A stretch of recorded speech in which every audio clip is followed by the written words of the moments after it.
One thing, we gotta watch out for the PA cabinets because the guys at Spring Hill Jack fucking came last minute, came through with some PA to fucking help us at least acknowledge the vocals. Okay, so watch out for the cabinets and just bang into each other, man. And I know half of y'all can't see the band anyway, so just pretend it's Halloween, you're going to Stevie Wonder, all right? All right, next month, coming out on Richard T, Morbius debut LP, The Shades Below, from Springfield, Virginia, the Pothead Sounds of I wanted to be someone to book shows. I wanted to be someone to bring in bands. I wanted to be someone to pay bands. I wanted to be someone to get bands shows out of state. I wanted to help produce Morbius records. I wanted to help Abominog write new lyrics. I wanted to make sure they had money to get there. I wanted the flyers to be seen. You know, there's lots of aspects, you know, and a lot of good people along the way that don't get the credit they, you know, they should have got. There was good people like, you know, you look back at some of these clubs, they took chances on us, you know. We know clubs are all about making a dollar. If they could have a guy that come in there and fucking, you know, dance nude with snakes and make them $1 million, and that's all they would do. I look at the death metal scene in the 1990s in DC kind of like how American Graffiti is. How, you know, people of that era identify with American Graffiti, and, you know, this kind of symbolizes what the 50s or whatever the hell it was for those people. For me, the 90s death metal scene was that's the era I grew up in. The scene is really different now than it was in the 90s because it used to be a lot smaller. You know, underground metal shows were really, they were not like, you know, what was like socially accepted. More people were into the death metal scene. You would get more of a crowd. There was more of a unity, you know? People might think of what we did back then as less extreme compared to now, but back then, it's all perspective. Back then, you didn't have that. And it was just an excuse to get together and with people and get high, and I don't even think we were really thinking about playing. We just wanted to party. Oh, back then, dude, everything was new and every idea was fresh, you know? It's always been underground in the early 90s, you know. It's been around, but people always said, yeah, you know, I like the music, but I don't like the vocals. What do? I do vocals. Didn't matter if strings were breaking, freaking we were out of tune, or Matt's drum set was falling over the place or something. And I just, you know, gradually got sucked in to a scene which I really was on earth to live for. In the early 90s, it was my life. I mean, we played all the time, we were practicing all the time, it was everything to me.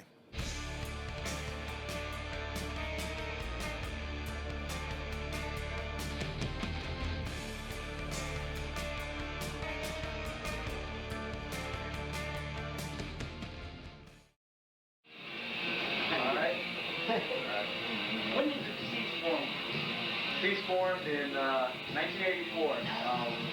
Early 84, me and Doug, guitar, Doug Salver, started the band, and we had a few member lineup changes, and then we got Mark in 85, and then on second guitar, and then in 86 we got Rob, our bass player. I started seeing this girl, Carrie, my son's mother. She went to this school in Falls Church, and she comes over one day at lunch and brings some friends from school. Well, I see this guy wearing a Bad Company shirt and got a deer hoof in his pocket. It's Doug Soller. And we become instant bonding fucking friends. I think just the love of music, the love of the heavy music. King and I just kind of got together and just had decided that, yeah, it was definitely the type of thing we wanted to make the music like that, like we loved. We loved old Black Sabbath and Priest and Maiden and all the good stuff, you know. And he buys a guitar. And I'm like, I'm gonna play bass, man. We're gonna be like fucking Slayer. I'm gonna play bass and sing. Marcel's on drums. We got this shit going on. We're gonna call this shit Evil Axe. We wanted to do a little more heavier, a little more extreme maybe. So it was kind of out of necessity. We just had to do it, you know, something that we wanted to do for the love of the music, I think. So we go to this concert, and we see this guy come out of the bathroom with a Queensryche poster. He took it off the ceiling of the fucking, I guess it was in the bathroom maybe, or maybe it was outside the bathroom door. Mark Adams. And we start talking to this guy, yeah, man, fuck yeah, Venom, man, fuck yeah. And he's like, and we're like, we got a fucking band, man. He's like, you do? I was like, yeah, we're fucking faster than fucking Metallica, and we're fucking heavier than fucking Venom. I was bullshitting my way through it all. Like, yeah, and we signed this guy on. You know, he's like, I play guitar. I know a little bit of Slayer and some Raven. You fucking know Slayer, Raven, and fucking Anthrax too? Holy shit. We get together. This motherfucker can play about a 7. I'm about a 2, and Doug's about a 5. I'm like, damn, and Marcel doesn't show up. So one day I said, you know what? I'm gonna switch to the fucking drums.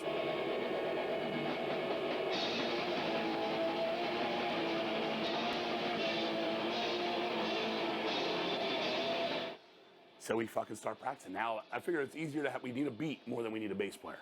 So I was like, all right, let's go. And we're like, all right. And then Doug's like, here's some fucking riffs. And he's coming up with it. I was like, that's fucking killer. Let's call it After the Bloodshed. Here's one. Fuck it, that's Gut Wrench. That's about grave robbing. And we're fucking, we're out of the gate. And now we're rolling. It was me and Mark that wrote everything. And King would do all the lyrics because he loved to do that and he excelled at that. We were fortunate enough to hook up with Mark and, take him into the fold, and he turned out to be fantastic for us. We were just like, fuck the world, smoke PCP, fucking, kill posers, and play the craziest shit ever.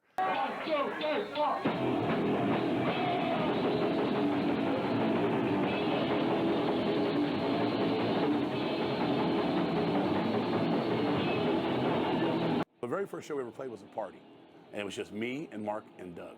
There was no vocals. I played drums. Doug and Mark played guitar. We had no bass player. And it was basically our later bass player, Rob Sturzel, up front, headbanging while we did about 10 songs, including Bathory, Sodom, Slayer, and Hyrax covers. And there was like 10 people in there. It was somebody's house. I think Rob could actually, he actually played guitar, but we needed a bassist. And in the earlier days, King fucked around with bass, But I said, we need a bass player.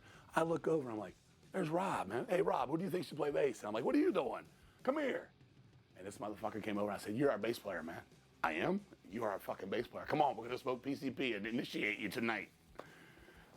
And that's what we did, man. And that was how Deceased, that is the honest to God how it happened. And we went in, we wrote all the tunes. We recorded the first demo in an attic in my friend John Reed's house in Arlington, Virginia. We gave a guy $20 and a case of beer, and he ended up on 7 tracks because his 8th track didn't work on his little Fostex, whatever it was. And we put it together. We taped the mics to the dumbest thing ever. We taped the mics to the cymbal stands. So the fucking goom clap, double kick back, and all this shit. And we fucking put this demo out. And that's how Deceased started. Sadly, Rob, one of the greatest people, kindest souls I've ever met on this earth, got shafted on life. He played with us for the first demo, The Evil Side of Religion, in '86, and we started writing new tunes for a second demo. He was there rehearsing with us. We had some new tunes, Vomiting Blood and Immune to Burial, and some stuff we never used called Chopping the Nerve, some other stuff. And we were going to record a second demo, originally called Yuck, but ended up being called Birth by Radiation in '87.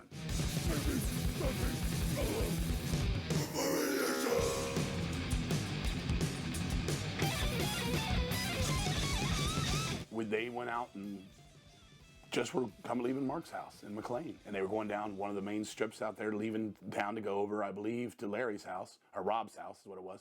And they got a flat tire, pulled over, got out, looked at it, evaluated. I think it was the back left tire. Doug said, I got to get the flashlight, starting to get dark out. He walked around the front of the back of the car, got his glove compartment open. He heard a noise. He told me he heard a noise. He looked up. Somebody had come over the hill and just sideswiped everybody right down the side of the thing. He looked up, nobody was there. Where are my friends? He said he heard whatever, more thumps, who knows what it was, probably the worst sound you could ever hear. He started running after this, he saw a van. He ran after this van, and all the way down the road, he was finding everybody hit by cars, dead. I mean, mangled, trashed. And Rob was one of those people. Those are like scars that never heal. I mean, somehow I dealt with that and got through that. It wasn't easy. I deal with it all the time. Where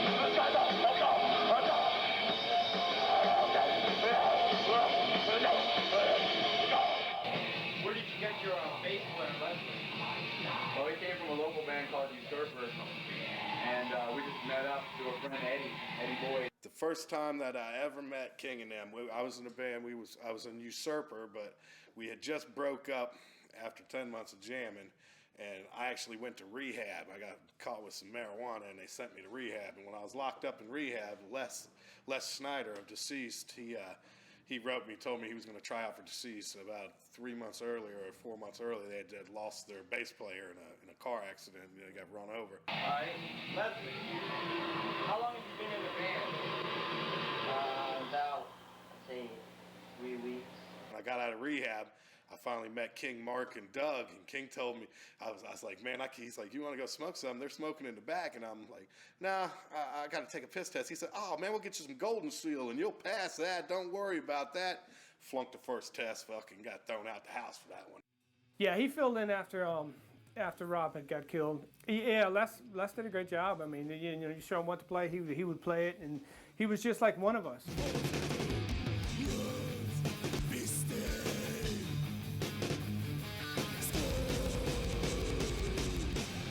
We lucked out with getting our albums through Relapse and signing with them because Matt Jacobson, the owner, and me were pen pals. And he always sent me these cheap Kinkos. I made you some Deceased stickers. And of course, they were the cheap paper ones we all had where you pulled it off and half the ink come off with it. But he was interested. And he said, I'm going to do a label called Relapse. And do you want to be one of the first bands to sign? I said, absolutely. So we lucked out. It was literally like that. We weren't really pushing our band, which was weird. Is that we never really pushed to be signed to labels and stuff. Even after 3 demos, and you're talking 1989 here, you know, we'd done 3 demos up to then, which was almost 90 minutes of music. And we still were like, let's do a 4th demo. We didn't care. We just wanted to play music, you know, and we obviously, honestly, also did not know how to go about this. And we weren't into sending promo packs and all that shit. We just weren't that kind of band.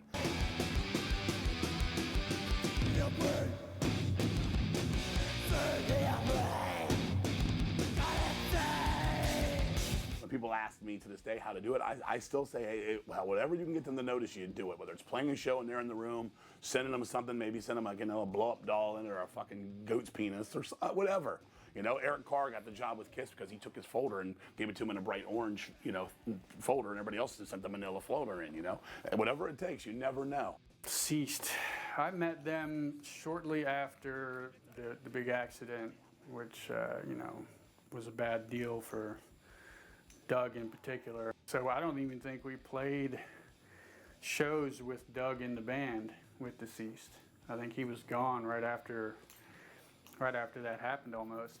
Internal conflicts going on between members and stuff, and also too, not just that, it had to be with financial obligations for paying the bills and stuff, you know. Obviously we weren't making a lot of money, you know, doing the music thing, and that was getting in the way. It started to be less and less fun, and it got to the point where it wasn't fun anymore. Now, I was always doing it for the fun of it and for the music, and it just got to a point where I had to, you know, make a choice, so to speak.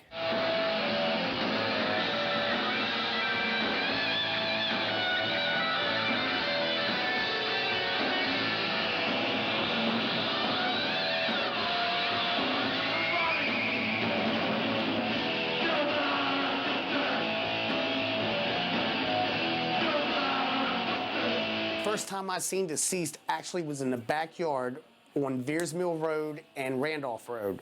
Okay, it's somebody's backyard, and I took 2 hits of acid, and I was gone. You know, they're the only band that I could actually, at that time, get into and understand, even while I was still tripping. All the other bands were just like not doing it for me. But when I seen King play drums and sing, it just floored me, and I followed that dude. I ended up going to his house and sleeping on his couch for like 4 years. You know, so I gave my life to that band, dude, a big chunk of my life, and it paid off because I wouldn't be where I am today musically at all. Deceased kind of created, and maybe, you know, King specifically, kind of created the DC death metal scene. You know, we were lucky enough to kind of get attached onto it as it started gaining steam through the 90s.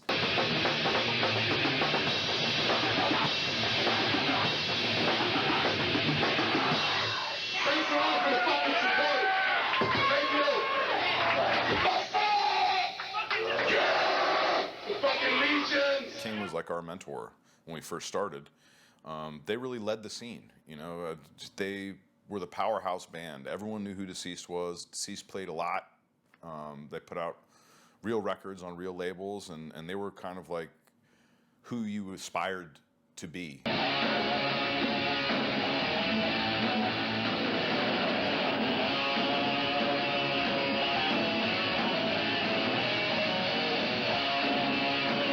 I would say the best show we ever played, and I'm going to stick with this, is because it was the record release show for Luck of the Corpse at 930 Club, and we got that first album in our hands. We actually accomplished something outside of just recording some tapes, and people were actually paying money and packing the place to see us.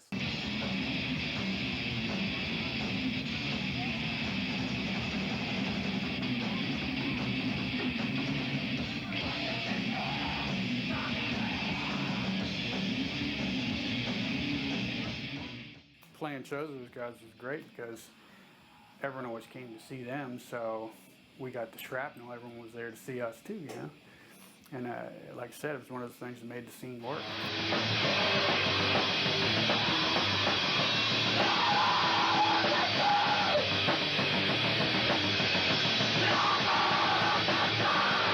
They were incredibly organized. It seemed like they had a plan for how to make it happen, instead of, I'm going to make music and magically people are going to listen to us.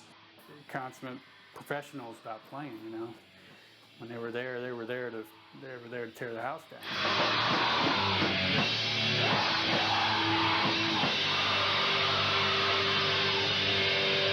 I remember us going from one party to another, and we're like following each other in a car, and it's like 3 o'clock in the morning, and we just run a red light in front of a cop, and King flicks the cop off while he's doing it, and the cop pulls us over, and King gets out, and we just hear some, you know, words being exchanged, and then King comes back, and he's like, okay, let's go. And the cop's gone, and we're going about our merry way. It's like he said something, he did something, I don't know. Maybe, did he kill the cop and put his foot on the gas and let the car go? I think it was at Phantasmagoria, sitting at a table, and King's drunk as shit. And all of a sudden you hear liquid hitting the floor. Well, King had taken his zipper out, and he was leaned forward like this over the table, pissing on the floor. And the thing just taking a leak on the floor. I was at the Black Sabbath Dehumanizer concert at Constitution Hall, and I remember this loudmouth in front of me running his mouth the whole time during the show, and I was getting really irritated that this guy wouldn't stop talking during the whole set. The next day, I wound up meeting him when I went to a show, and it turned out to be King from Deceased.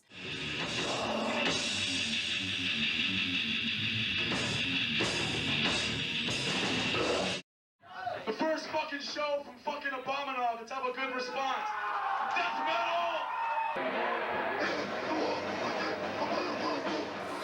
Abominog formed from a band that me and Keith Lyons used to be in. He was called Usurper. We all went to the same high school, W&L High School in Arlington, Virginia. You know, we were supposed to play a show, and our guitarist, Rob, canceled the show on us, and that just blew the band up. And then we found Pete Reed, who was in the band Necrosis, playing bass. He came over, and we started playing bass with us, and we started Abominog with us three. Oh, 1988. Wow, that was a lot of drugs ago.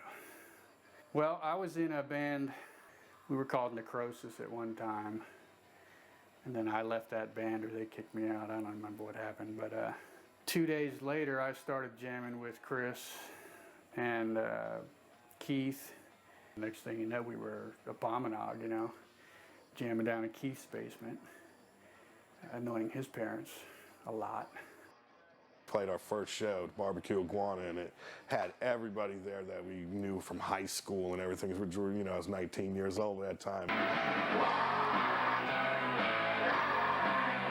First show live, and people who didn't even know us were, you know, screaming for us, and, you know, the whole crowd was going crazy, huge pit. There was a line of people getting up on the stage to do stage dives, you know.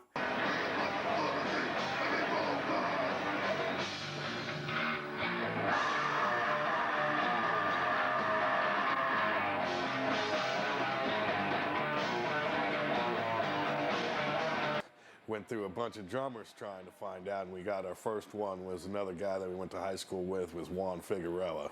First thing that we ever recorded was a 7-inch that we did called Grotesque Humanity.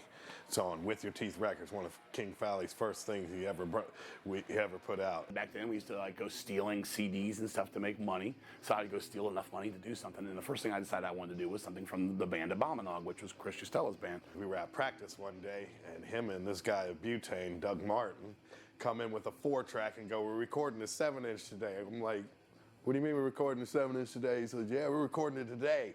I wanted to put out a 7-inch. You know, that was the cool thing. Let's put out a 7-inch, man. You know what it cost and all that stuff. World War Gore, there's a verse in there where I'm just improvising in there. You can't tell anyways.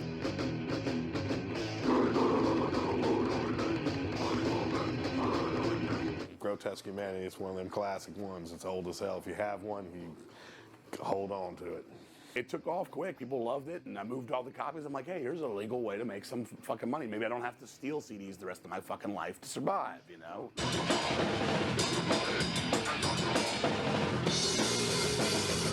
Then we went into Inner Ear Studios and recorded the first demo, Rest in Your Grave demo.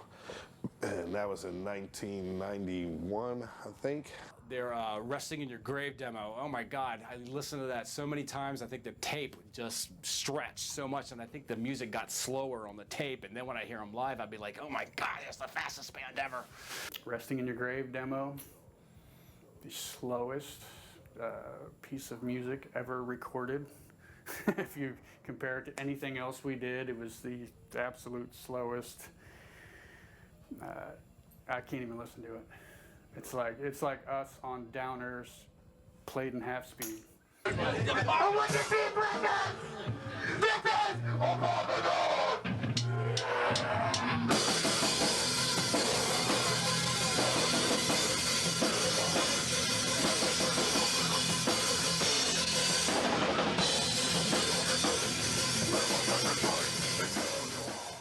Abominable was a fantastic band. I really loved playing drums for them. I tried to bring the power and the speed and kind of get them to up the ante a little bit when I came in here. And it's not because I'm part of it. I thought it was the best era. I thought it was the most rounded out. The songs really took form. Dark Museum, really good. And a couple songs we did outside of the album, you know, for fun. You know, I was still part of the band. They meant a lot to the 90s death metal scene. They were one of the big bands, another band that we kind of aspired to be like. My favorite death metal vocalist of all time is Chris Stella. This one goes out to Chris Stella, who shit his pants today.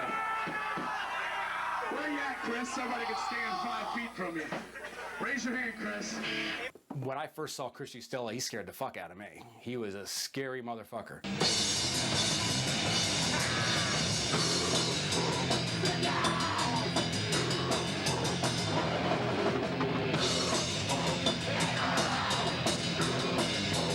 That was my favorite band to go into the pit for, because that music just, you know, drive you to violence.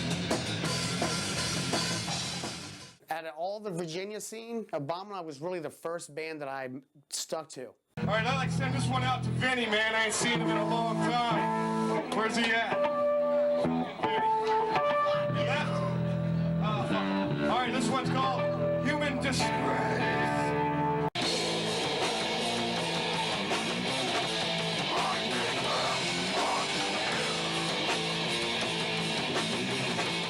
Following outside of Deceased's following, which really helped the scene expand. You know, they would bring out some people that just kind of came out to see Abominog, and that was fantastic. And I always loved the tunes, and it was like a get-together. We always had like the group of people, like Abominog's group of people, Morbius's group of people, Deceased group of people, and whoever else. We try to always include somebody from Maryland to kind of bring those Baltimore cats down, whether it be Corpse Grinder or Carrion Lord, or I don't even remember, Ex Mortis even.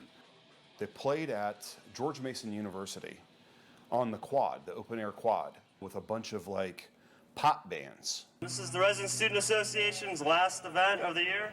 Well, except for the movies tonight, which I'm going to announce. At 7:30 at midnight, we have Mrs. Doubtfire. And here's Abominog cranking death metal out. And people would stop by and stare.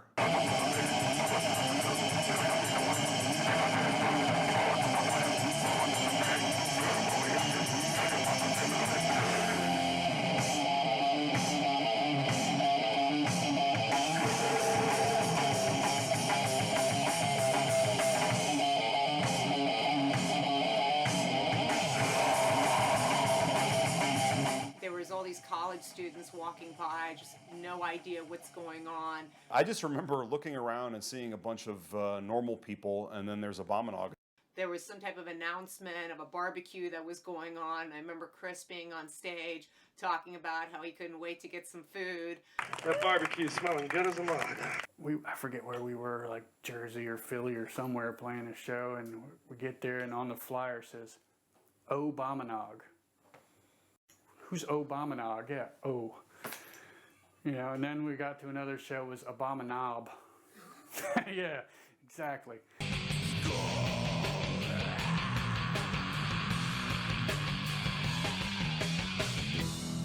Chaos Unleashed. We're in the studio doing our first full-length CD. We're in the middle of recording, and we get a call from our guitar player, Keith.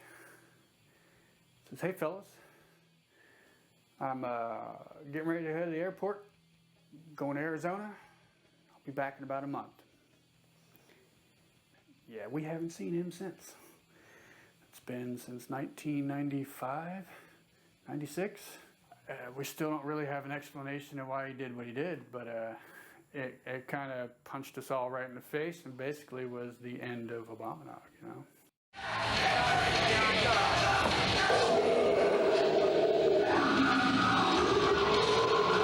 We got 4 minutes. If you guys want to get something to drink.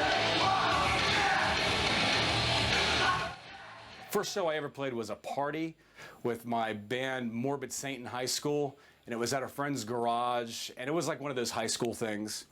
I guess the first real death metal show I went to was when my old band, I can't remember if it was called Morbid Saint or Malediction at the time, we played with Deceased, and that was the first time I saw Deceased at a place called Amigos Taco House, which is completely unprepared to handle the death metal scene or any kind of music scene, really, because it was a taco restaurant. I did my first 3 years of high school in England, and it's very different from the United States. I mean, if you wanted to go buy records or T-shirts or back patches for your denim jacket, you had to go all the way into Bury St. Edmunds, and there was one record store.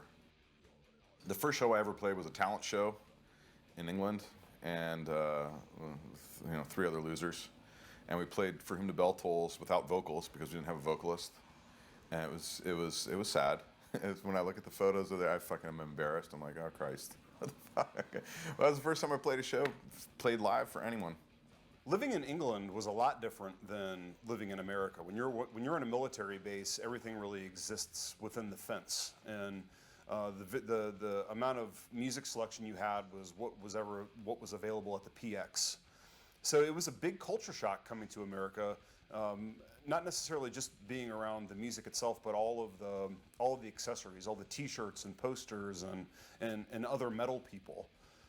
Morbius started, I think, by me running into Jason at this car wash we both worked at. He introduced me to death metal. I mean, I heard Deicide on his Walkman, and that's the first time I had ever heard death metal, and I thought it sounded like shit.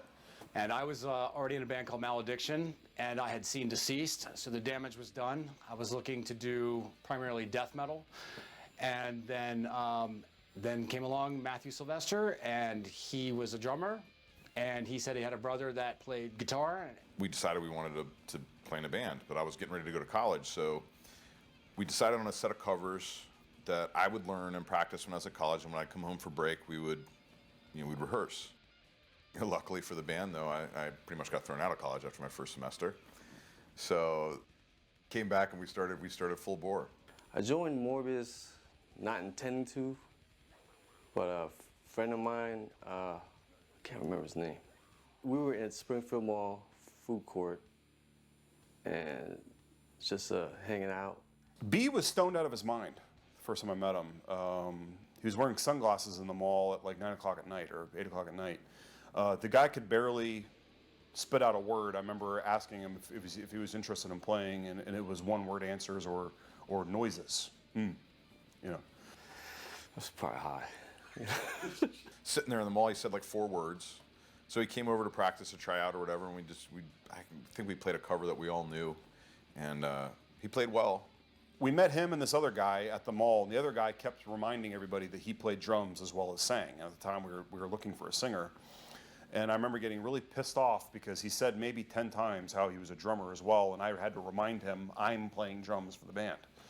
Yeah, we had to somehow get these 2 people away from each other. And we did. We just said, hey, we like you, but not him, so what's your choice? And B, made the right choice. I guess we got invited over there. But I was just going over there so he can try out, and I wasn't trying to play the guitar.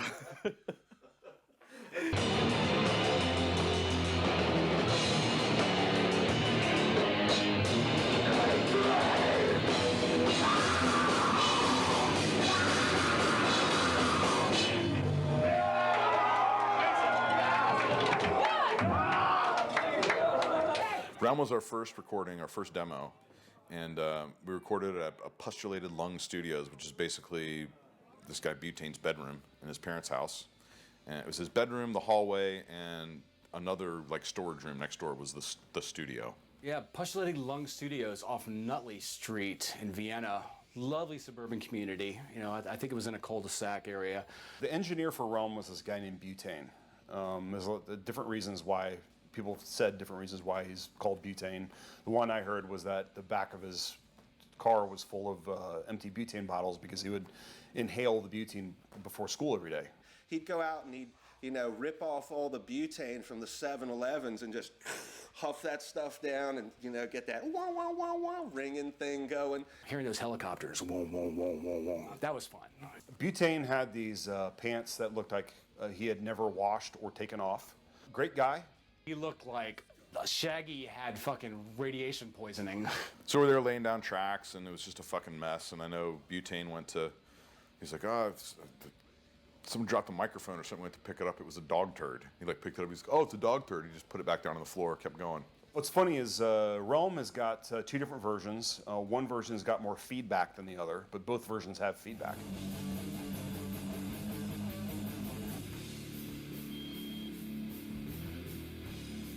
It was a hastily thrown together thing, basically during a 3-day party at Butane's house. Morbius, I always enjoyed. The reason was when I met you guys were easy, laid back. You had your own thing. You guys were kind of the stoner guys. I mean, I know Chris used to be jealous. You guys were kind of like the stoner guys. You guys were always a team. You know, you were always together. And you were from a different part of it. You weren't really like up Arlington's ass. You were like Springfield and over there, so it was different. I've heard a lot of people call Morbius a druggy band, but we were not a druggy band. We smoked a little bit of weed, some acid. Hey, Andy, what are you doing? Can't. Close this stuff. Andy, what are you doing? I'm back in bowl of pot. Okay. I remember you always like, I got asthma, and I got my inhaler in the car, you know, and what's Matt keep going, you go to the car for the inhaler once, not 13 times. Hey, man. Jason, it's your keys, man. How long will I wait? You might fucking deal that. We had to come up with this kind of language to be able to get away from all the moochers that wanted to smoke pot. One of them was, I need to go use my inhaler, and that was code for, let's go out in the car and get high. You know, we didn't want to give it out to others for free. So we would usually meet and smoke pot before a show, which wasn't too smart because it would, you know, drain your energy and turn your brain into an eggplant. But it was kind of a tradition.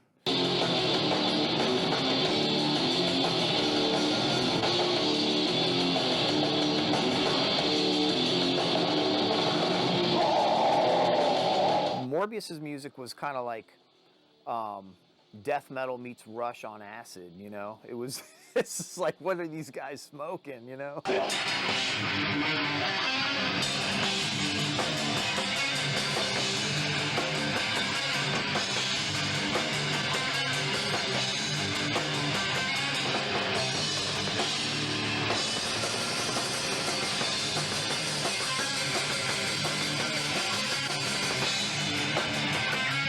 I remember being at a party at King's house, and Morbius was there as well after one of the shows. And I remember the singer Jason talking about when he was on stage, he wasn't actually enunciating any actual words, and he was just grunting and making sounds instead of forming any actual words when he was singing, which I would have never guessed.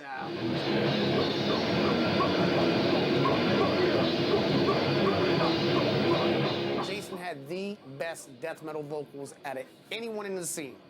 Anyone. Okay? His vocals, his appearance, his presence just destroyed. I think about Jason puking when he sang live. You know, those were always great times. And his voice being that voice coming out of him, you know, it's like, he doesn't sound like that, man. And all of a sudden, death and hell's coming out of him, and he's singing and puking, and it's heavy metal, baby. I love it. I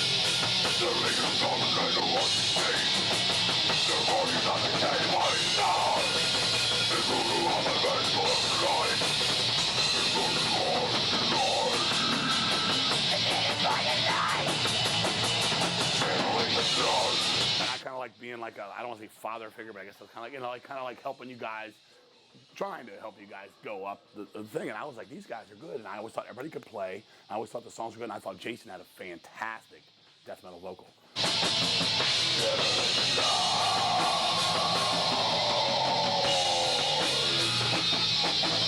The most successful time for Morbius was between 1992 and 1994. We didn't spend a lot of time trying to promote what we made. We were just concerned with making the music, not marketing it.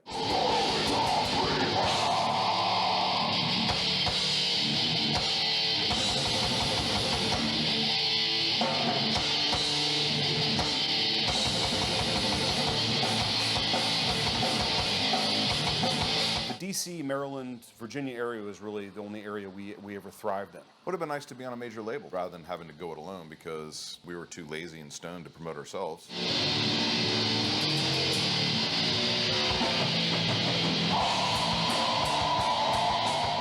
B stopped playing in the band when we were writing the songs for Sojourns Through the Septiac. So it was just Andy, Jason, and I. When we recorded Sojourns Through the Septiac at Oblivion Studios, it was 1998.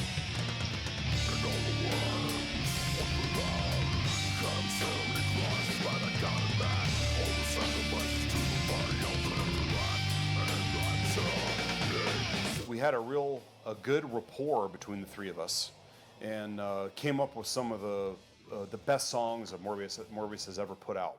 Now I know the heat's fucking death in here. All right, Fernando, where's Jeff Bobby? Joe! I'm bored.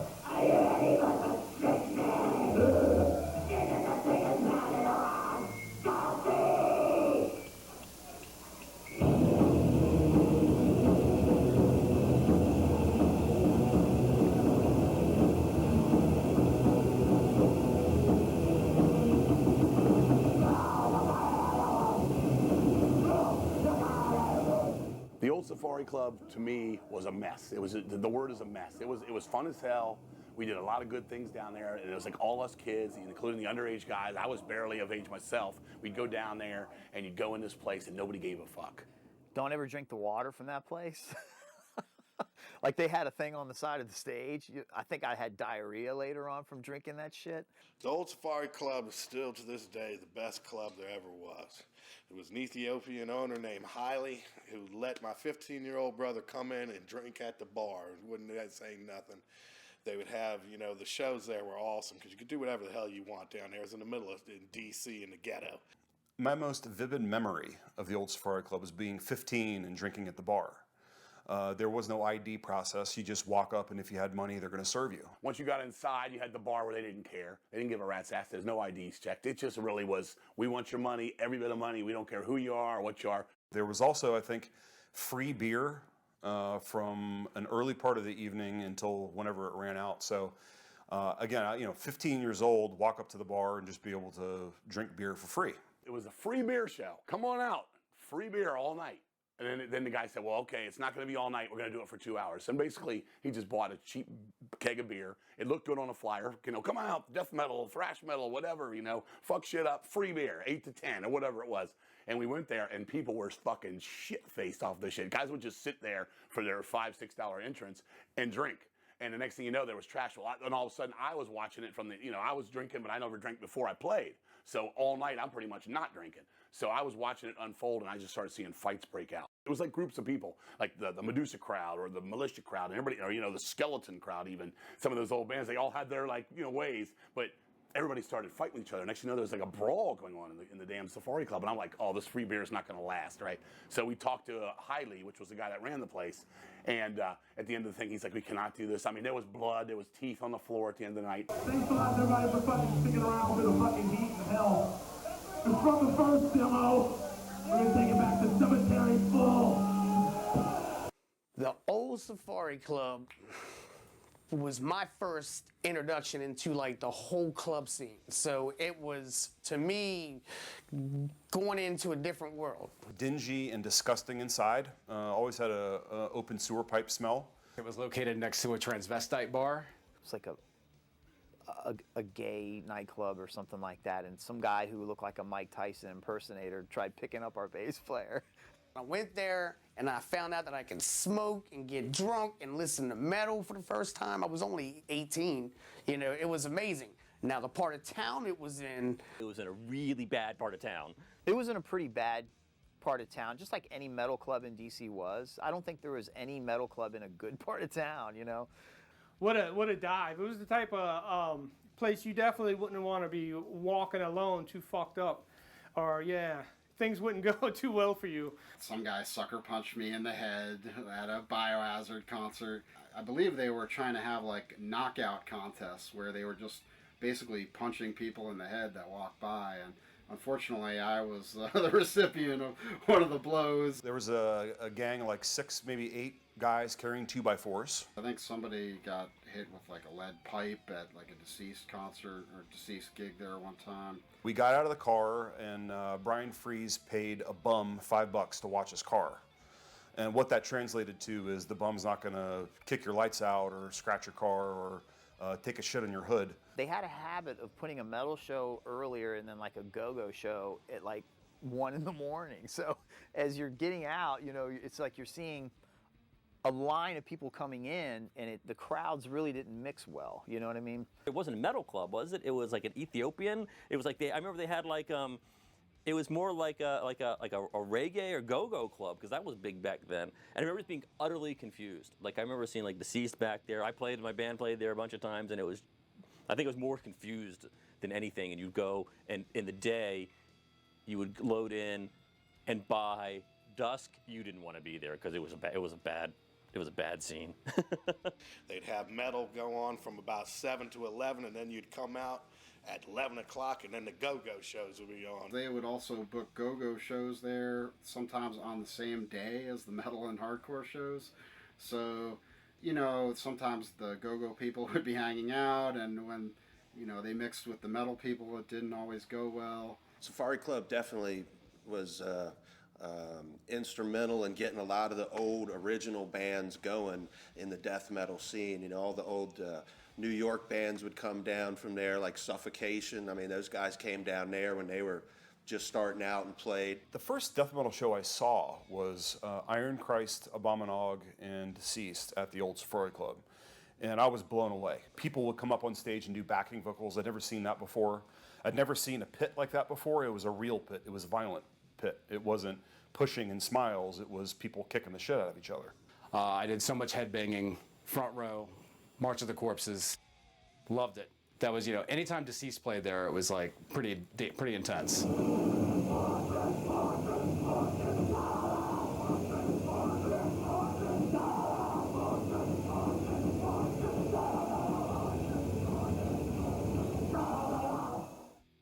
This one's for all the fucking hit people. Maybe they'll make a movie about you. This one, Planet Graveyard!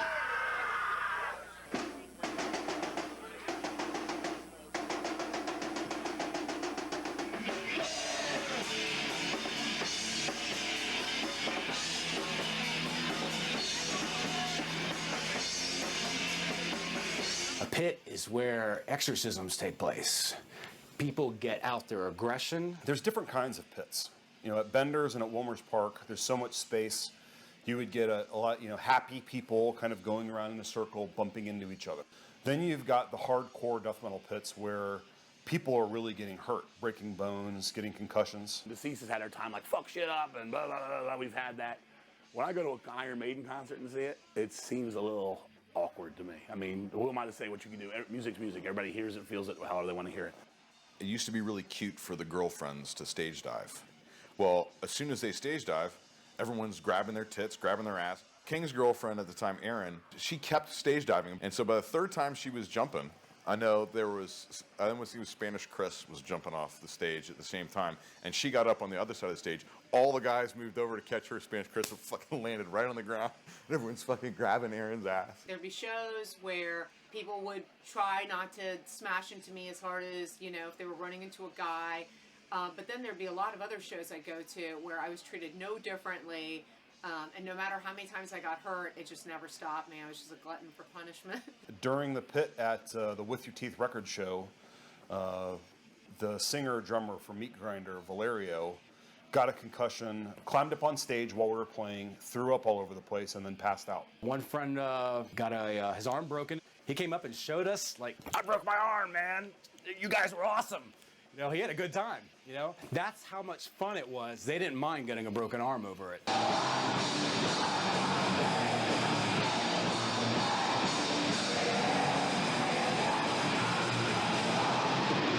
a show at Bender's, and I forget who was playing before us, but the kid on the last song dove off the top of the stack and broke his back. A Napalm Death show where I was riding the crowd and being spun around, and smack, all I saw were stars. And then I just remember waking up standing on the side and walking home and seeing double. At Death Bash, a guy got his ribs caved in. Another guy got his leg broken.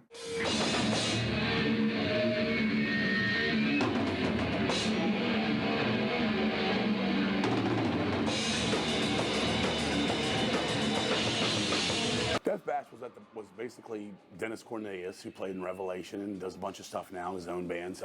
He played in Doomstone as well. And I think it was him, his brother, and his mother lived there. And, you know, they were never there except, you know, when his mother would come home from work. That's when we were there. It was like anything goes. So one time I said, Dennis, man, can we do a show here? He was like, sure, why not? And, you know, and at first he was doing them for free. And I think that was a bad idea. Not that it was free, but that he didn't realize how fucking crazy he could get. And I know you guys were there, so you remember how fucking crazy it got. People would park in his backyard, so you'd walk out in these cars fucking everywhere. And we played down in the basement, which is basically just like a concrete tomb. The band played in the pit. Violent pit, horrible sound, great party afterwards.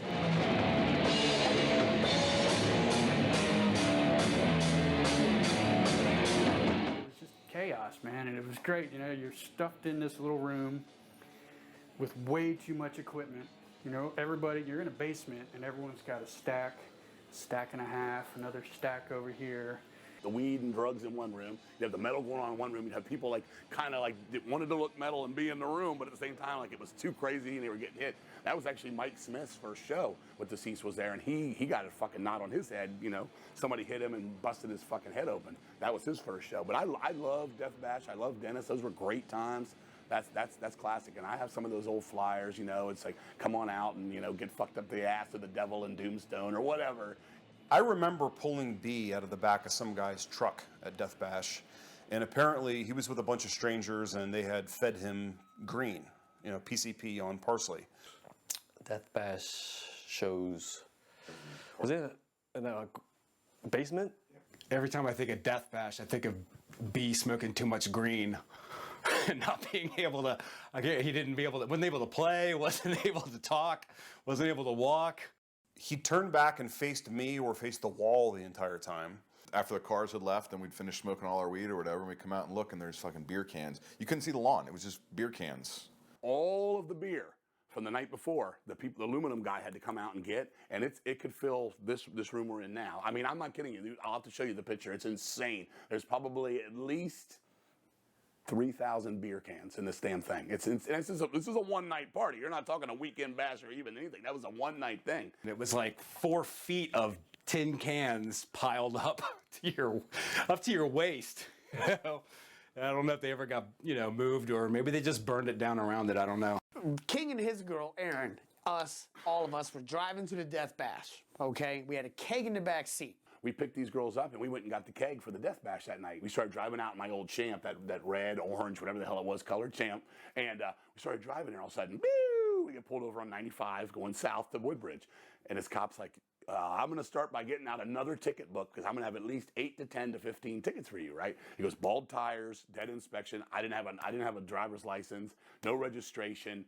Who knows what else he gave me? People up front, no seatbelt, whatever it was. The state cop did not arrest him, let us keep the keg of beer, took the car and towed it to Dennis's yard while the Death Bash party was started. We showed up, people were outside like, where are you been, man? And here comes us. I'm in the car on the second level of this 18-wheeler with the keg and the underage girls and everything. We're like, yay! And we told this cop he's the coolest cop we've ever fucking met. You know, any other person driving on a suspended license with a keg in the back seat and 2 underage girls in the car? Come on, man. I don't know. With this guy, you couldn't go to jail. You know, the party ain't gonna be ruined.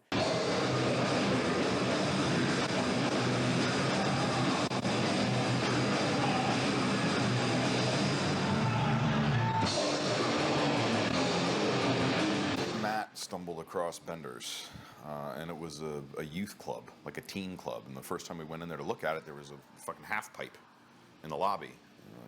A lot of like old console video games and shit. The place was huge. It was enormous. Bender's could have been really good.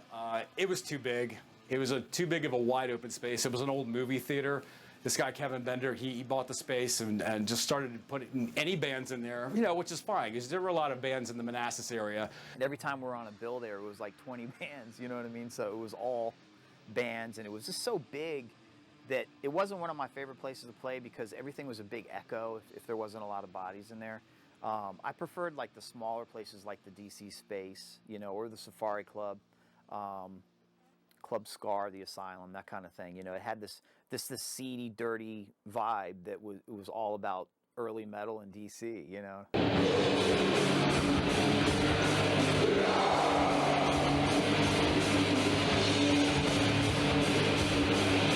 Bender's, God, I hated that place.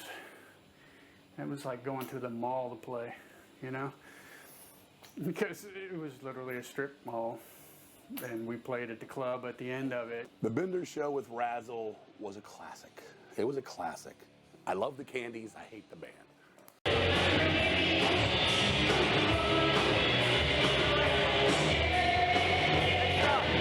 Convinced the owner to let me book a show. So it was Morbius, Abominog, Deceased. And for some reason, Kevin Bender tacked on these local bands, and the band was called Razzle, and they played like Poison covers or something. And the guys were worried, genuinely, people were gonna beat them up after they got off stage.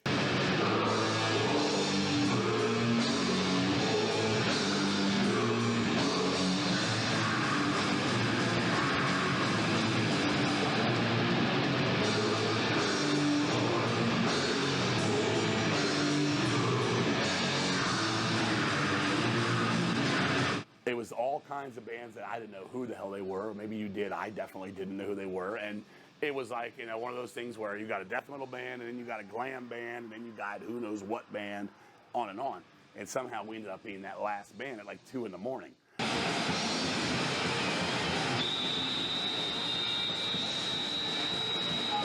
King was also complaining about the sound, and the sound engineer would just crank up the sound until it, you know, went to feedback whenever King would talk shit.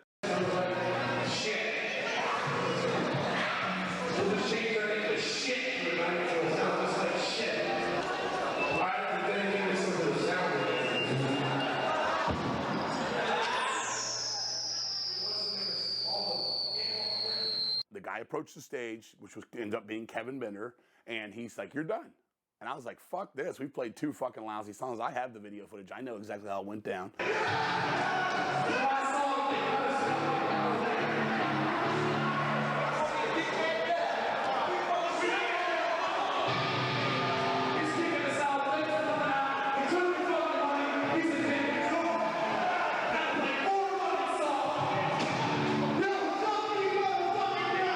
The entire club convening on the stage, getting ready to beat his ass. So that was fun.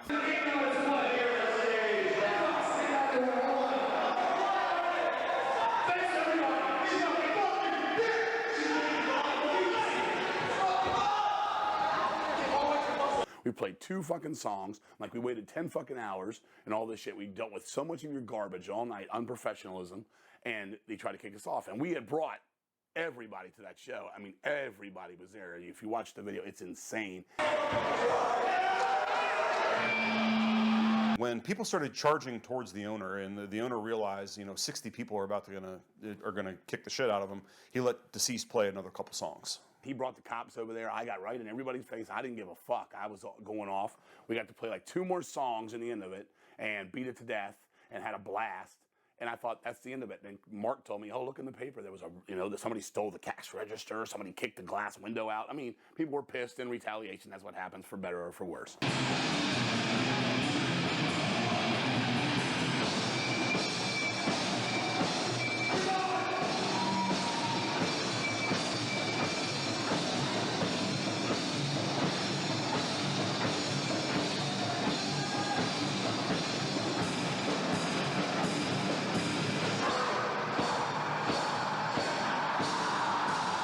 After a certain period of time, there was no oversight. You know, I remember we put a wall of cabinets up, amps up on the stage so we could smoke pot behind the amps. And depending on what time of the night it was, there was a big cloud of pot smoke hanging over that area.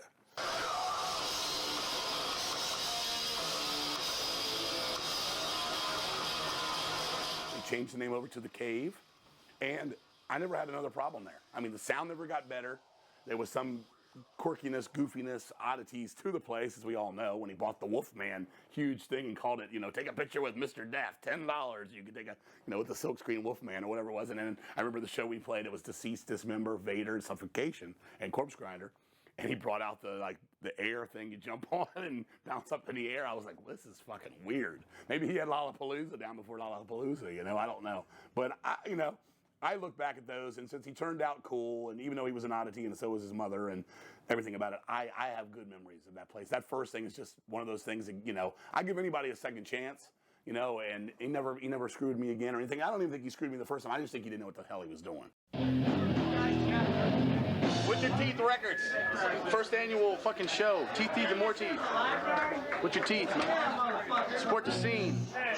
Death metal. Rap sucks. Funk sucks. With Your Teeth Records was something that I came up with because I used to do everything with my teeth. Like, open this beer bottle with my teeth. Hey, man, you know, when we pick this car lock, let me see with my teeth. It was just a saying. And so we did this thing called With Your Teeth Records, and I wanted to put some stuff out, and I was young, and I wanted to be the Metal Blade of Northern Virginia.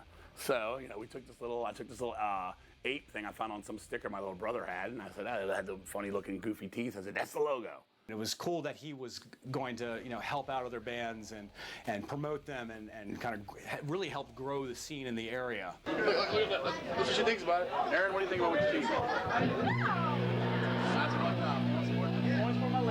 He tried to put out as much music as he could, man. I mean, people give him shit about him, you know, being king and being himself and putting out there his ideas and his opinions, but you got to hand to that guy, man. He's metal all the way, you know, 100%. You know, he's you either love it or hate it, and he's going to tell you about it, man. And he was one of the reasons the scene worked.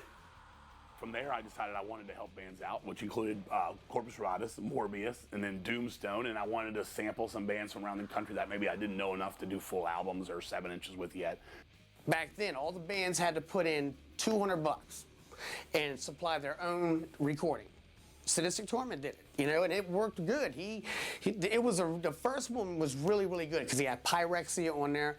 He had Morbius on there, Abominable, all the local bands that you could think of, the ones he was cool with and the ones he didn't like, they were still on there. With Your Teeth Records basically was the springboard for Morbius. It was just a little out of my house thing, and from there it took off, and then I think I did a Corpus Ratus 7-inch, which was just 2 demo tracks they had on their album pressed to vinyl. That moved all the copies. I put out the Doomstone Possessed Cemeteries. I can't remember, did we do the Realm demo on Morbius on that? I thought so. It was the first label that released anything with Morbius. You know, they released Realm and Underground Civilization 7-inch. We did the Shades Below. I guess we didn't really ever get it. Did we do some like cassette only like promo? King put out the Shades Below on cassette. Never got any covers made, but I think there was 20 of those made. I've got one. We did the Dark Museum demo on there, which was supposed to be our first album, but it just never happened, you know. It came out on, I got a crappy little cassette of it, you know. Who's got a cassette player anymore, you know? The problem was, later stuff with it was, the money was scattered. It was me and Lonnie Bowling who put up money to what, at the time, we were like, okay, we did this. We weren't very good with keeping our money. You know, whatever we made was supposed to go right back into it, but at the time, we were young and paying bills, and you know, it goes where it goes. All right, I got $40 in the With Your Teeth account. Let's buy some beer. I thought it was a great idea. He definitely, you know, did good with Your Teeth Records. It enabled him to put out the Corpus Ratus, you know, and that was, to me, the best thing he did, you know. I know I wanted to put things out besides the Dark Museum cassettes and the Corpus Ratus Rituals of Silence, which I didn't mention, and cassette, by then I was done with cassettes. CDs were the professional thing then. We knew we couldn't afford albums, and albums were kind of on the way out anyway, and it was kind of a bad financial move for somebody that didn't have any money to begin with. So we kind of got that far, then it kind of all fell apart, you know what I'm saying? And that was kind of the end of With Your Teeth, even though I've just released the Corpus Ratus, what is this, 22 years later on CD, and it's on With Your Teeth Records. It's the first, and I had to do that. It's also on Dig That Records in honor of Kevin. Kevin Coates from Corpus Ratus. We're from Delaware. We just got a new album out called Rituals of Silence. Check Check it out. You might like it. It was fun when it was, but it was a young business idea that just didn't. It panned out for a while, then fell apart.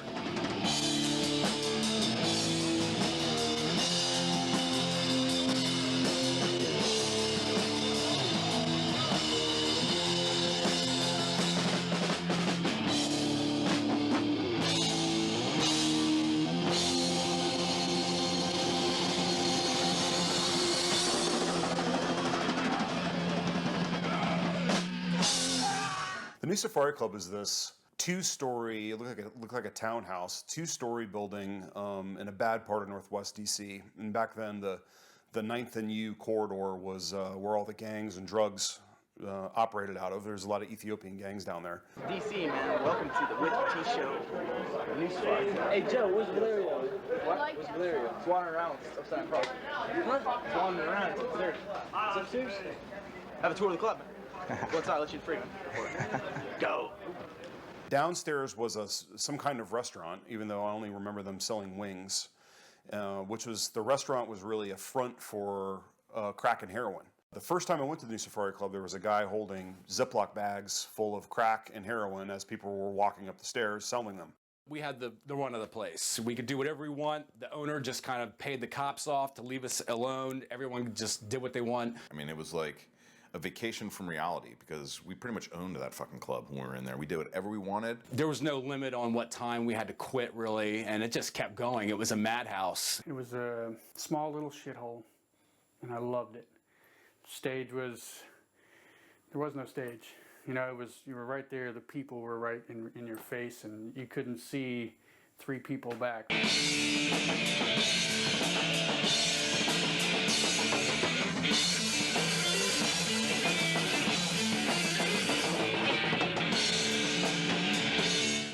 Pits were sick because the walls were really close together and people were just flying horizontally like that. People getting their heads bashed in, ceiling torn down. I loved the new Safari Club. It was so much fun there.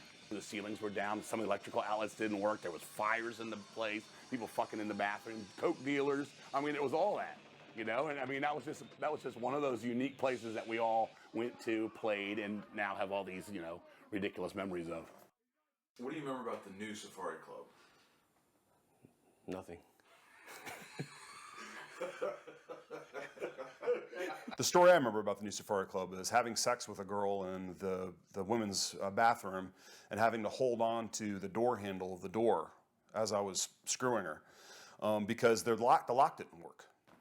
And I think they took the lock off of there because people had overdosed in the bathroom. So there's no more lock. We were all smoking weed in the bathroom downstairs and Jason was being Jason. And I guess they mopped up a sewage spill and there was a bucket of shit basically downstairs. So we're down there smoking weed, and as we're coming up, Jason decides to kick the bucket over. It's like sprayed shit all over the downstairs and stunk the club up so bad. It smelled awful in there. The classic one is when we all played. I think it was, if I remember right, it was Abominog, Doomstone, Corpus Ratus. I think with Morbius maybe too, and Spring Hill Jack. We're playing, and next thing you know, the ceiling's getting ripped out, and people are yanking on the light cords.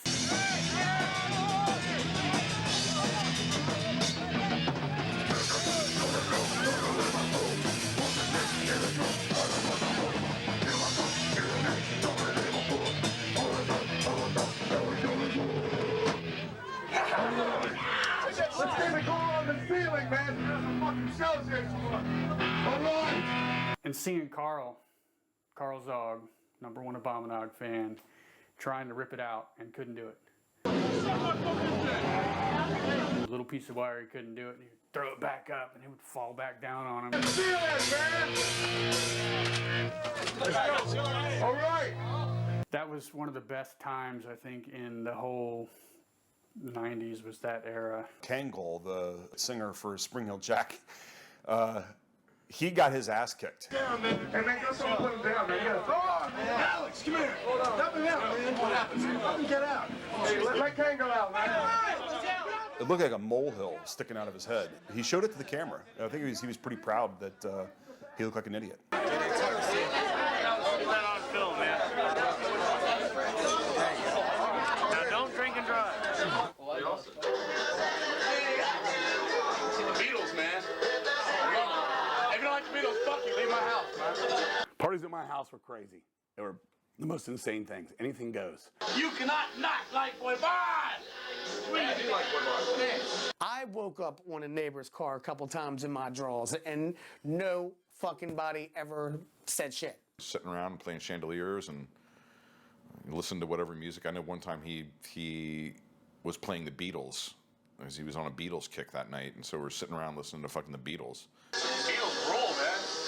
They're my first music influence as a kid. Tuesday nights, there's gonna be like 30, 40 of us in here, and we're gonna have 10 cases of beer, and tonight we're gonna drink out of this goldfish bowl, and if you don't chug it all, you're a fucking dick. You know, we had to play chandeliers, which was the greatest drinking game ever, where we didn't just play chandeliers. It wasn't like quarters times 2, it was chandeliers times 100. Like, no, if you fucking lose, you're drinking the fucking ashtray. All of it. Now you're swallowing the cigarette butts.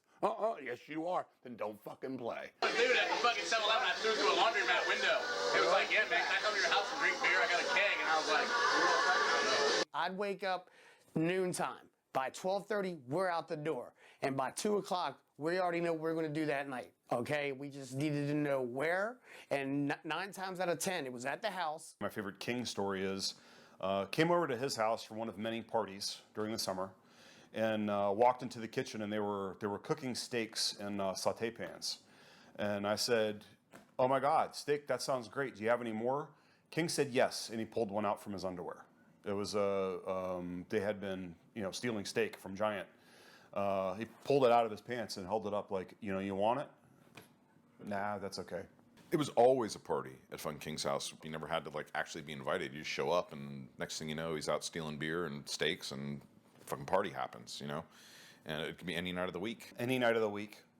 It was usually, there was a shoplifting frenzy where food was gathered, and then there was pull all your money to try to buy as much beer as you can. Everybody throwing for beer. I'll put the sound in later. 12-pack? Case. Well, here. Well, I only got $10. We would go out to every 7-Eleven and crush beer. It was 4 of us, okay? So all of us would grab 2 each, okay? And then go to another one, grab 2 each, grab another one. And next thing you know, we got a whole tub full. And I'm beat up, stroked out, and fucked up from it, but that's what it's from. Things like that, and you're beat up from it. But I mean, you guys were there, all of us have aches and pains from those days, but I wouldn't change it for the world, man. This next one goes out to Jim of Club Asylum, hooking us up, giving us a chance. Fuck yeah! This is, I want to see a lot of movement in this. Tapping the vein.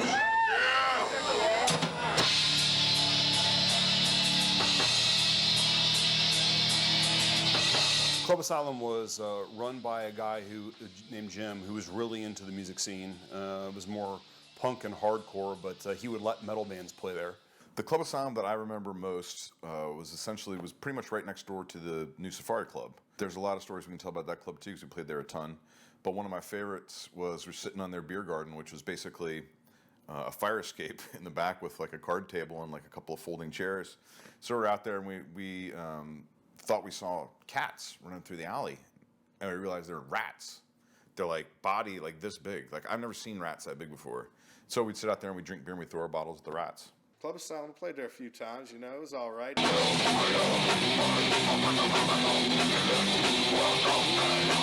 know one time we went there and the cops closed it down and kicked everybody out. The guy would pay off the cops instead of purchase a liquor license because it's cheaper. So at the end of the month, right before they moved to Adams Morgan, we were about to get on stage. I had all the equipment on stage. And the Vice Squad came and shut the whole show down. They stole the door money. They took all the money from the register. They confiscated all the alcohol. They shook down all of the metalheads, took all their drugs, and everyone left. And I talked with the guy, the owner of the club, as he was getting taken out in handcuffs. And he said, "Don't worry, we're going to have the other club open within a month." I think what was weird about it is it had the stage actually went down. So it was like a sunken stage, and the crowd was up above it. So there were a lot of spills onto the band area.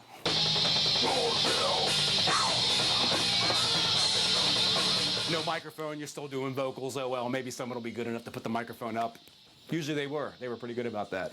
It wasn't as free-for-all as Safari Club was, because I remember him telling me you have to write on the flyers, have to have an ID or something like that, because everyone's used to drinking without IDs at the New Safari Club. The time we dropped acid on stage, I can't remember the song it was. Oh, it was Ghosts, because the song itself is about acid. So we just decided to start the song off by saying, this is Ghosts, this is about acid, and we're gonna take some, and we took it, and by the end of the set, we were tripping our asses off.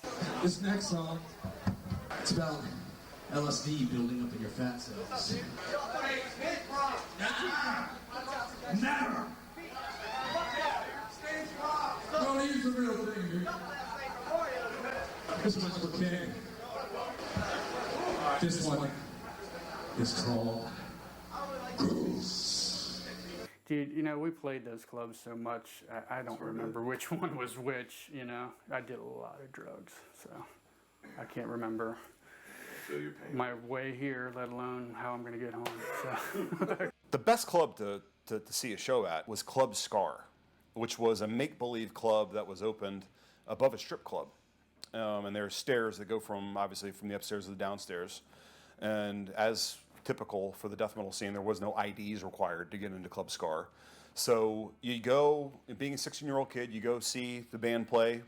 They take a break, you go downstairs, you see the cheap DC hooker/strippers strip, have a couple beers, go back upstairs, watch the next band. We played, and these chicks from the strip club came up, and they were like doing stuff to each other on the floor and on the stage while bands are playing. It was crazy, man. You know, you never knew what was going to happen at a club in DC back in the day, you know, especially the metal club. There was a strip club downstairs, and the bands were upstairs. You know, we'd be up there, we'd playing, fucking get done playing, go down, watch the strippers, waste a bunch of money. I was there hanging out with King. He got really shit-hammered drunk. He pushed the cigarette machine down the stairs and then took a piss on it. One of my favorite memories of Club Scar was sitting in the strip club downstairs with Nick Murtaugh, who was 14 at the time.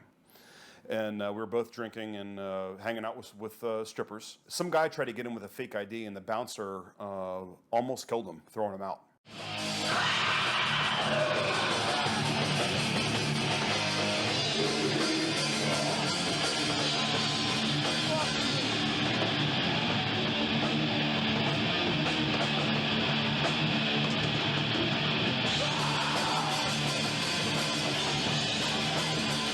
Park was a fucking dump. 9 out of 10 shows were horrible. Problem with Wilmer, there's a lot of problems with Wilmer's Park. First of all, it's in the middle of fucking nowhere. Picture Porky's as a metal club. That was Wilmer's Park, you know, all the way, man, you know.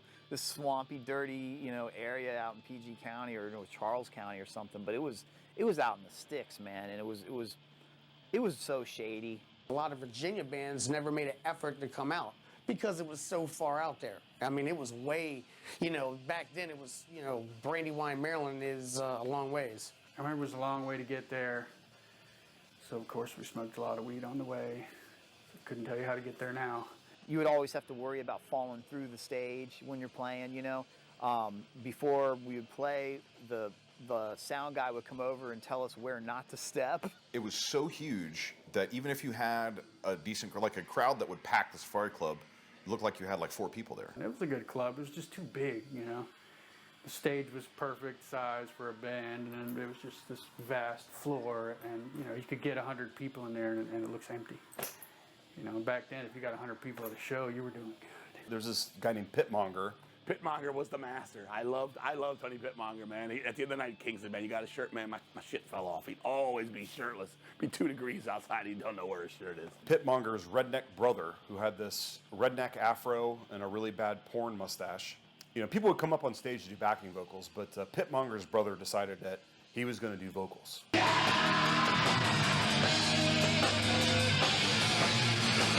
So he basically took over the lead mic and started screaming nonsense into it until someone shoved him off stage. Yeah, I remember that show. That was a lot of fun because that was just a party that just got out of control and spilled over the stage, and that's really what it's all about.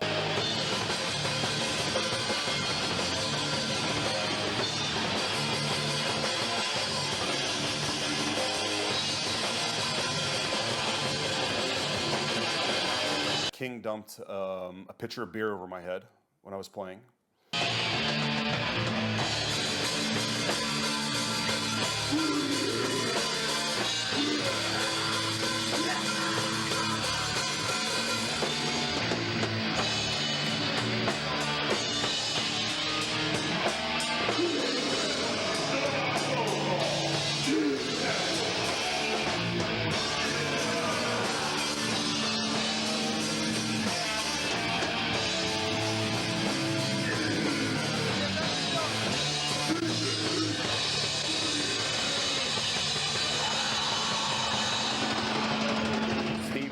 jail. He's like, I just got out of jail, bro, man. I didn't have a show. The next day, I saw his brother Pit Monger at Boston Commons Mall. Where's your brother Steve? I heard he just got out of jail. He's in jail again. I said, what for? He said, he needed a mattress, man. He saw a mattress outside a mattress discounter. He just ran up and took it, tied it to the top of his car, and they caught him, put him back in jail. I was like, this dude went to jail for stealing a mattress at mattress discounter? Like the outside sampler? All right, this is from the album, man. This is for anybody that's been fucking supporting us at the Safari Club and the Bayou for the last couple of years, man. All the fucking legions coming out. The dudes in fucking Sadistic Torment, fucking a lot of other people too, man. Gun down there. This was called Psychedelic Fucking Warriors. It's for all the old metal pals.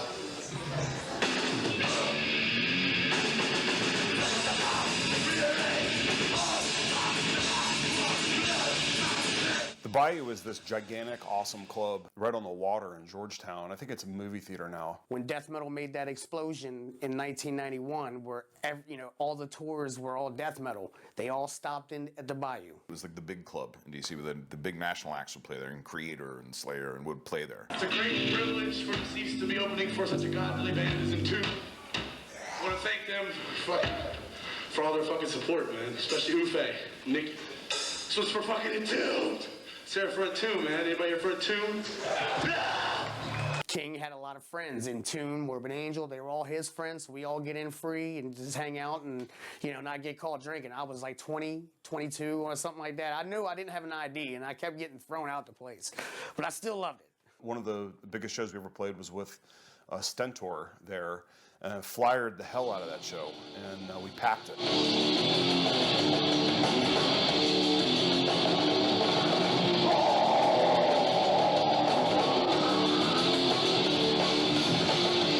First thing that comes to my mind about the Bayou is that stage, which was like 9 feet tall. When you're up that high off the stage, it just kind of pulls you out of the crowd.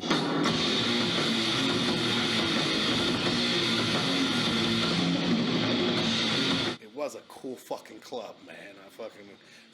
All the big bands came there and played. It was fucking, it had a stage, 2 levels, it was pretty professional. If you got to play the Bayou, man, you were doing something at the time.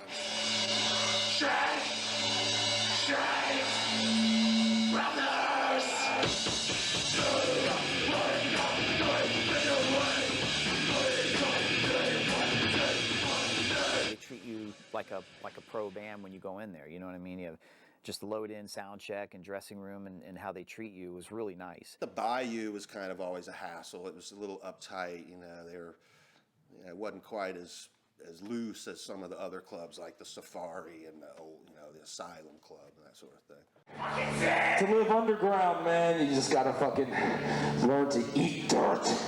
Mortal Realms.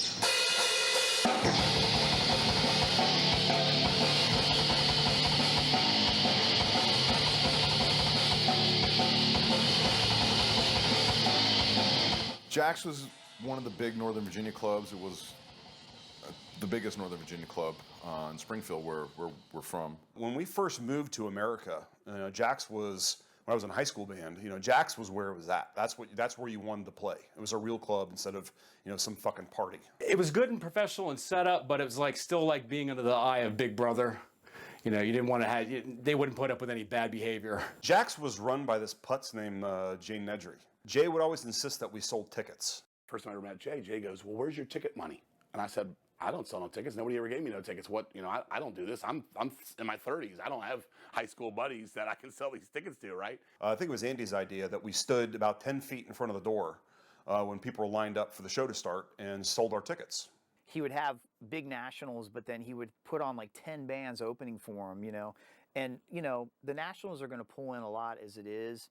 And, it's pay to play. And half the bands, they felt bad because they couldn't get the heads in there. So they would just pay, Jay Nedry the money and play. You know what I mean? It was kind of sad because, again, that was a club that if it was run better, like Bender's, I think it really could have been bigger than what it was. Jack's now has a really bad taste in my mouth because of, what me and Jay became, because it was never fair. It was never treated fair. I want it to go both ways. If it's a good night, we both take a good gain. If it's a bad night, we talk it through and we work it out and we say better, next time. For a little bit, it was okay. We didn't ask for much because we were really easy going because it was our backyard. So we'd go play there for $50, $100, whatever it was, nothing. And then we started being like, you know what? We're bringing a little bit more in here. You should up the ante a little bit over time. He started putting us on all these shows where he wanted us to bring that extra 50 people so he could pay Merciful Fate their guarantees or Cannibal Corpse or whoever it was. And we did our own headlining shows and stuff, but he'd always give us the worst times. He'd be like, all right, you can do a Sunday matinee, or, I'll give you a Friday night, but it would be like the Friday night where, he knew that some big band was playing 9:30 Club, like Slayer. I love Jax. It lasted 20 years, The Jax, I've never had a problem with. I would always hang out with all the bands that would come there, and the back door would always be open. I never had an issue there. I know the owner was a little flaky at times, but he introduced me to my future wife, who I can't stand now, but, he hooked me up. Fucking dick.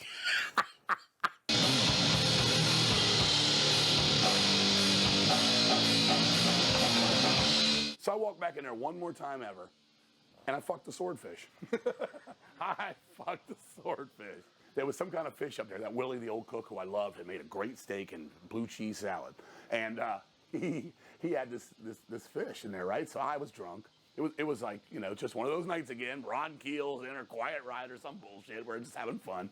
And I took this fish in the bathroom, and it was in the girls' room there, and I just started fucking this thing. I'm rubbing my dick up on it, whatever you want to call it. And I went in the room, I just started throwing the fucking fish everywhere into the club, And I was like, fuck this place. It's just, my mind had turned on this place completely. It's like, fuck this fucking place. And the next thing you know, he's just like, you really fucked up. I'm like, dude, this place used to be the Copa. You've had Molly Hatchet, this motherfucker. I cannot believe this is that big a fucking deal. There was just one killer show after another over there. I was going there at least a couple of times for shows, a couple of times a month for shows, but then it just started gradually phasing out and became more about, making a lot of money there rather than having good quality bands coming through. I hate to say it, but Jax was probably a great place to play, man. Location sucked. Owner was an asshole. He sucked. Never got paid. But it was just a big stage. And it was actually elevated. So it was, it's like you were actually playing somewhere that wasn't a basement. One of the best times we ever played as a band on stage was at Jax when we played with Cannibal Corpse. We played perfectly, like razor tight.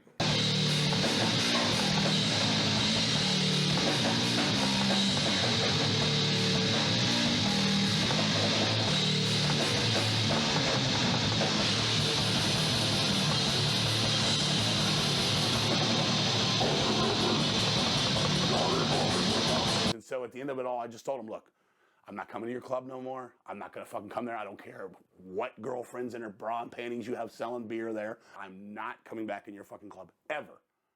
And I never did. And here it was. This just happens to work out. Last week, I returned there. He's sold the place. He's gone. They've changed the name. They've painted over all the horrid memories. I want to thank the fucking Empire for having metal in Virginia. Thank you, Empire. Good people now running Empire. Jay Nethery is still a piece of human shit. I put a band on it for 11 years. I didn't step foot in that club. But I saw a lot of great shows there. I had a lot of fun there. Drank a lot of beers there. Fucked a couple fish there. And it's good times, I mean, recommend the Swordfish. Well, I mean, that's still around. I mean, really just recently changed names. A lot of good metal shows there. I mean, that's still really, I guess now in Virginia is the place to go. It's called Empire now. And Empire, we want to thank you for having us with the fucking great attitude that you had. Fucking way better than fucking 13, 14 years ago with that fucking shithead owner. Yeah, I said it. I'll say it again. We know clubs are all about making a dollar. When we bring our fucking horde of fucking torment through that motherfucker, and these people would shit in their bathroom sinks, or, Pit Monger would take his shirt off and funk up the joint, whatever. They took a chance on us.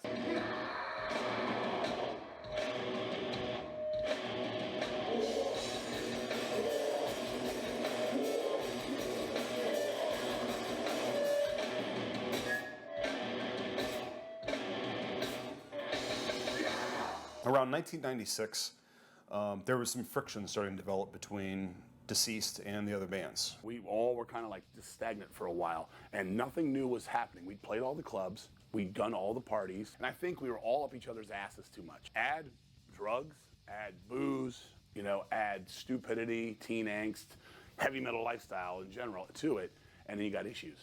He didn't like Morbius after a while. He didn't like Abominog. I remember Pete Reed wearing a Queensryche Sucks shirt to a show, and they almost came to blows over Pete wearing the shirt. Chris and King got into a fight right at the show we were getting ready to play over me wearing a shirt that said Queensryche sucks. Just stating the fact that I don't like Queensryche, and fuck you, they suck. Everyone else can say who they think sucks, but when I say it, it's sacrilege, and fucking fuck you all. I don't like them, they suck. They suck. I thought, it's just too like this now, something's gonna snap. And it did. And when it snapped, we all kind of took sides. The people that hated King didn't know him. I've read even, interviews about, like, mentioning the assembly line sessions and be like, dude, come on, man, you can't put that in print. That sounds awful.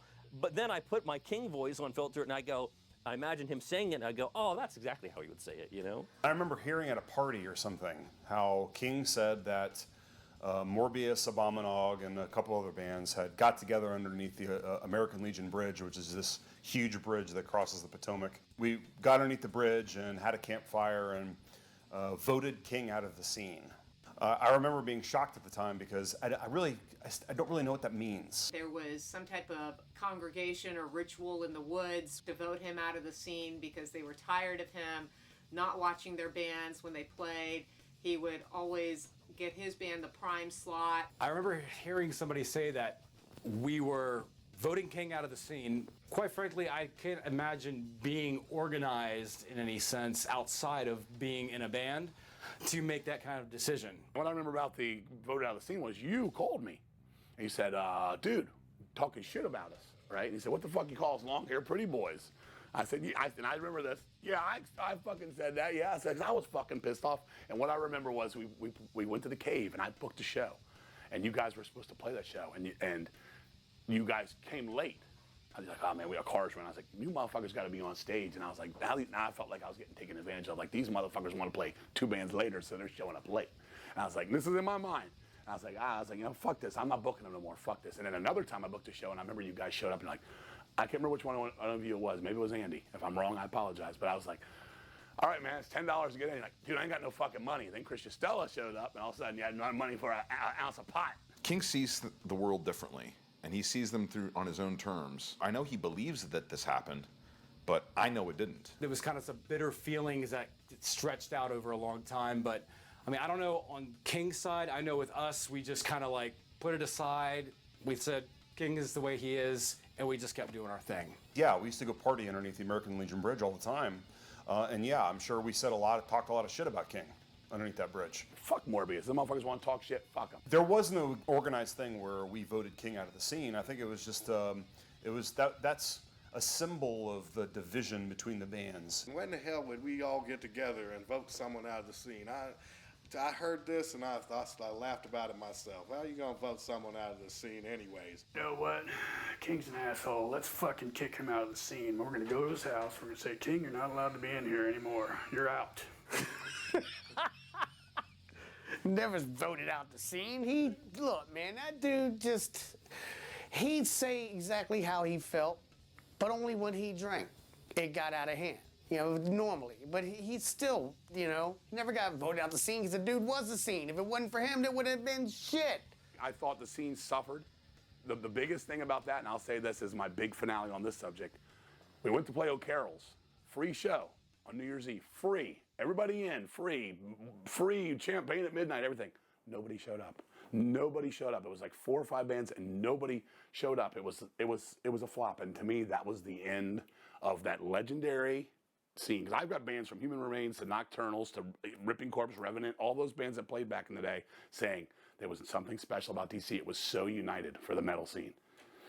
And that was our time, and that was when it ended. I don't know what year that was I'm talking about, but that's when it ended. That's when it was over with. Fading fucking survival! The way the world is headed.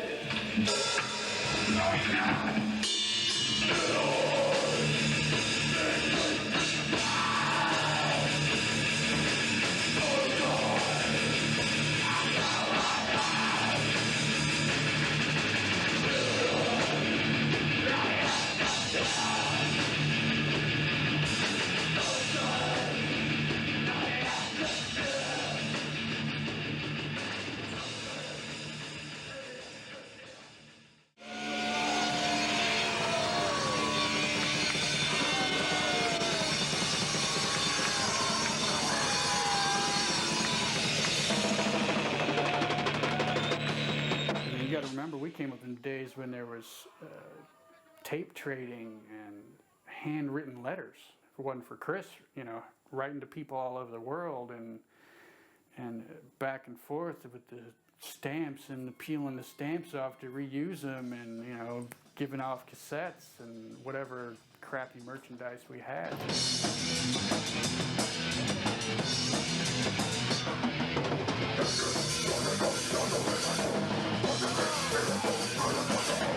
Nowadays you can sit in your own bedroom and record a whole album. In the old days you had to have the whole band going and record analog, and it's not personal anymore. You know, if you wanted to get that demo from that band, you had to write that band and send you $4 out, and hopefully they sent you back a demo in those days. You know, it's personal.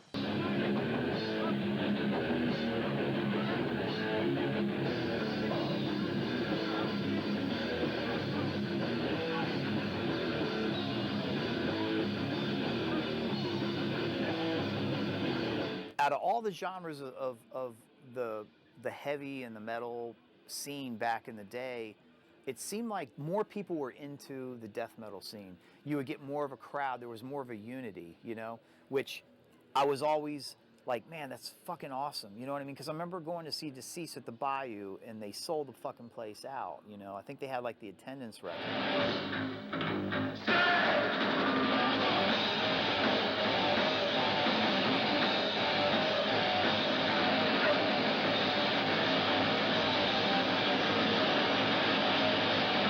This is showing something in the scene that, you know, you don't have to be an out-of-town huge act to sell this place out, you know what I mean? So it really meant a lot seeing that, you know. I was really proud of those guys for doing that. I remember I was living in California at the time, and I was home for like to visit, you know, and I ended up hearing they were playing there, and I went there, and it blew me away. I was like, wow, this is fucking awesome, you know?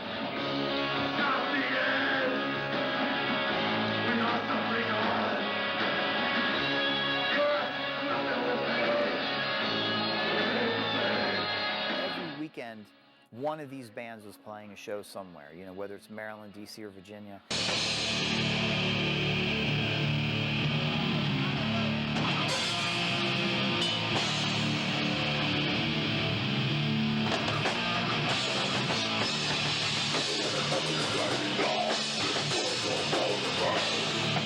Back in the 90s, people really, you know, saw you as being a weirdo if you were into death metal.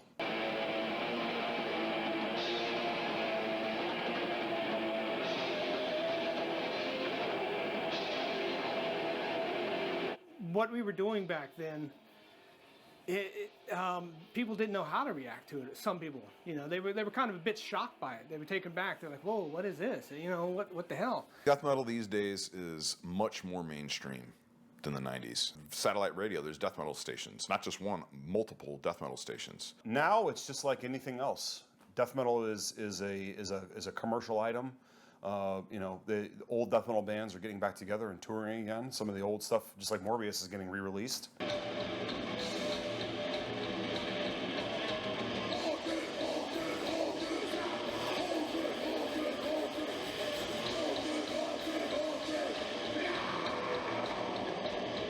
MP3s and stuff, yeah, sure, there's so much music being, you know, made now, and most of it not worth a fuck, that you need to at least get a sample of it. You know, even in the old days, they had the listening booths. You know, in the 70s at Harmony Hut Records and stuff, they had these little listening booths so you could, you know, hear the stuff before you decided to play, you know, buy it. But I think these people are just, oh, I'm just gonna buy 3,674, you know, iPod tracks and stuff, and I stole them all. I mean, I don't care where you get your music from, because to me, music should be free. You know, I have no problem with that at all. And if you don't want your music to be free, then sit in the basement for the rest of your life and play your music to your fucking walls.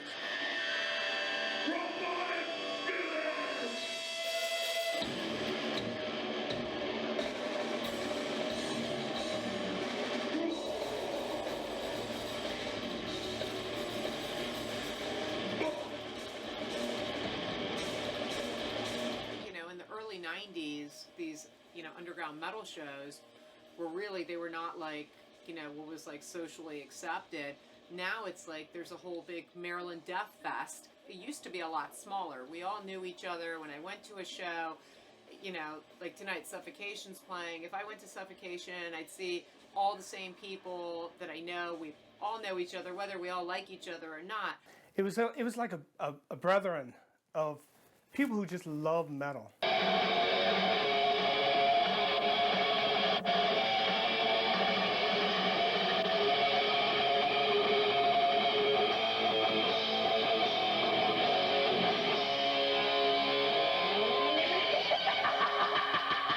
It wasn't anything like you could look up. You just kind of had to know. It was a family, you know, and it felt like a family. And the same people were at shows all the time. There was no corporate oversight or no input into what you were writing or how you were producing your music or what you were writing about. You just did what you loved. And I think every band was doing that.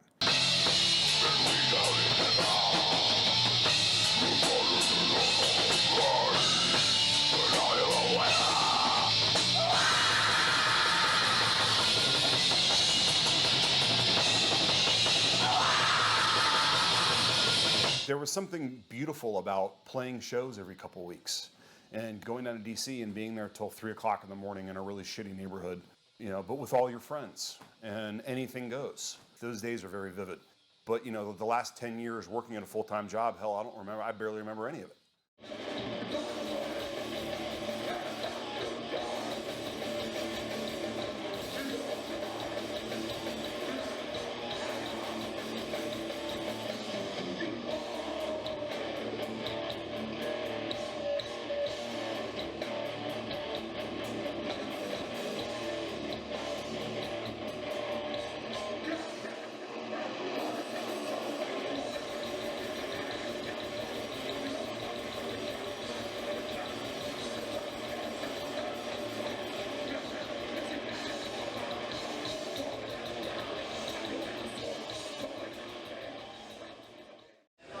This is the last song. I want to thank everybody for coming out, man. Really, like I said, supporting us, man. Look for the album. Look for some more dates. Check out Ripping Corpse next quarter. The 2 tonight. And Morbius got a show this Saturday, I think. Is it this Saturday, man? At a Safari Club. And everybody else that came out today, man. We haven't seen in a while. Thanks a lot, man. This is Decrepit. Color!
Until